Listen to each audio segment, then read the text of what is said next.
संचलित प्रेरणा व्यसनमुक्ती केंद्राच्या या पवित्र प्रांगणात मी तुम्हा सर्वांचे स्वागत करतो। आजचा दिवस तुमच्या आयुष्यातला साधासुद्धा दिवस नाही आहे। आजचा दिवस एका भूकंपाचा दिवस आहे। होय, भूकंप, पण हा भूकंप जमिनीवर नाही तर तुमच्या आतल्या अहंकारात होणार आहे। गेले कित्येक दिवस आपण व्यसनाच्या दलदलीतून बाहेर पडण्यासाठी हातपाय मारत आहोत, पण मित्रांनो, जोपर्यंत पायात अडकलेली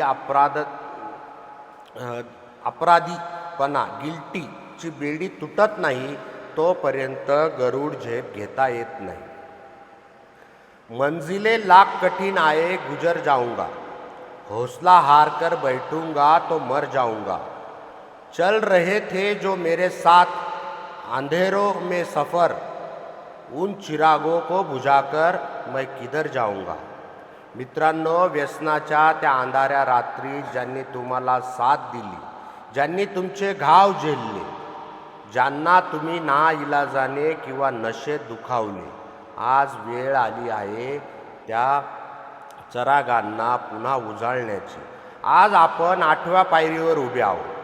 ज्या सर्वांना आमच्यापासून त्रास झाला आहे अशांची यादी करणे आणि त्यांची क्षमा मागण्याची तयारी करणे।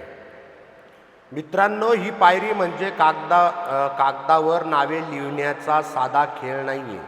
ही पायरी म्हणजे आपल्याच अहंकाराची आपणच रचलेली चिता आहे।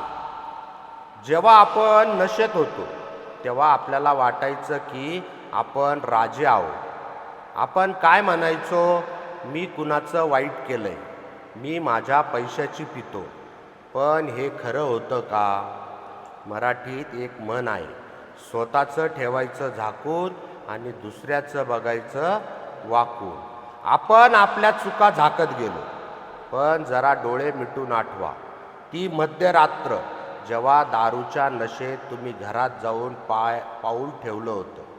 आईच्या डोळ्यातील ती भीती आठवते, बायकोने स्वतःचे जेवण सोडून तुमच्या ताटावर मारलेली ती धडक आठवते, मुलाने कोपऱ्यात लपून भीतीने तुमच्याकडे पाहिलेली ती नजर आठवते। मित्रांनो, नशा तुम्ही केली, पण तिची किंमत तुमच्या कुटुंबाने मोजली आहे। हिंदीत एक म्हण आहे, बोया पेड़ बबूल का तो आम कहाँ से होय। जर बाभळीचं झाड लावलं तर त्याला आंबे कसे लागतील?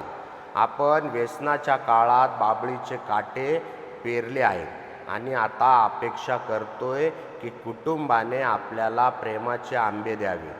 नाही, आधी ते काटे आपल्यालाच आपल्या हातून उपटून काढावे लागतील।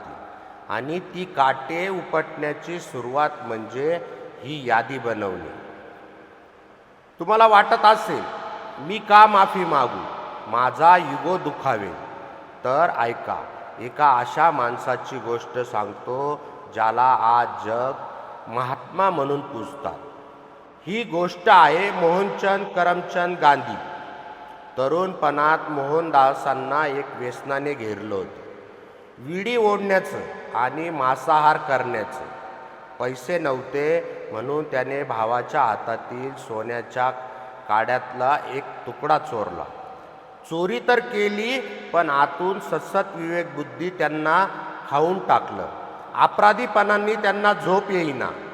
त्यांनी ठरवलं, मी प्रायश्चित्त घेणार, पण वडिलांसमोर जायची हिंमत नव्हती। वडील आजारी होते तेव्हा त्या तरुण मोहनदासने काय केलं? त्याने एक कागद घेतला, हीच ती आपली 8वी पायरी, आणि त्यावर आपले सगळे गुन्हे, आपल्या सगळ्या चुका सविस्तर लिहून काढल्या। त्यांनी लिहिलं, मी चोरी केली आहे, मला कडकडीत शिक्षा द्या, पण मी पुन्हा हे करणार नाही। थरथरण्या हातांनी मोहनदासांनी ती चिठ्ठी आजारी वडिलांच्या हातात दिली आणि ते मान खाली घालून रडत उभे राहिले। वडिलांनी ती चिठ्ठी वाचली, त्यांच्या डोळ्यातून घळाघळा अश्रू वाहू लागले। त्या अश्रूंनी ती चिठ्ठी भिजून गेली। वडिलांनी एकही शब्द न बोलता ती चिठ्ठी फाडून टाकली। गांधीजींनी त्यांच्या आत्मचरित्रात लिहिलंय, माझ्या वडिलांच्या त्या अश्रूंनी माझा गुन्हा धुतला गेला. त्या एका क्षणाच्या प्रामाणिक कबुलीने मला कायमचं शुद्ध केलं. मित्रांनो, जर एक मोहनदासला महात्मा होण्यासाठी आपल्या चुकांची यादी करून ती वडिलांसमोर ठेवून माफी मागावी लागली तर आपण त्या झाडाचे पाला आहोत. लक्षात घ्या, 8वी पायरी तुम्हाला लगेच जाऊन लोकांच्या पाया पडायला सांगत नाहीये. ती फक्त सांगती तयारी करा, विलिंगनेस. मनातून कार काढून टाका. झुकता वही है जिसमें जान होती है, अकडना तो मुर्दों की पहचान होती है. जिवंत माणसाचे लक्षण आहेत चुका मान्य करणे. यादी बनवा. पहिलं नाव त्या आईवडिलांचं लिहा, ज्यांच्या म्हातारपणाची काठी बनण्याऐवजी आपण त्यांच्या उरातली धडधड बनवतो. त्यांना क्वार्टर आणायला लावतो आणि भर चौकात पाजायला लावतो. दुसरे नाव त्या पत्नीचे लिहा, जिने सर्वस्व सोडून तुमचा हात धरला, पण आपण तिच्या नशिबात फक्त अश्रू आणि अपमान लिहिला. तिसरे नाव त्या मित्राचे, ज्याचे पैसे आपण बुडवले, ज्याचा विश्वास आपण तोडला. आणि शेवटचे नाव स्वतःचे लिहा, कारण व्यसनाने सर्वात जास्त नुकसान जर कोणाचे केले असेल तर ते तुमच्या स्वतःच्या शरीराचे आणि आत्म्याचे केले आहे. स्वतःलाही क्षमा करायला शिका. तुम्हाला आयुष्यात यशस्वी व्हायचं, मोठा बिझनेस करायचा, गमावलेला मान परत मिळवायचा, तर हा नियम लक्षात ठेवा.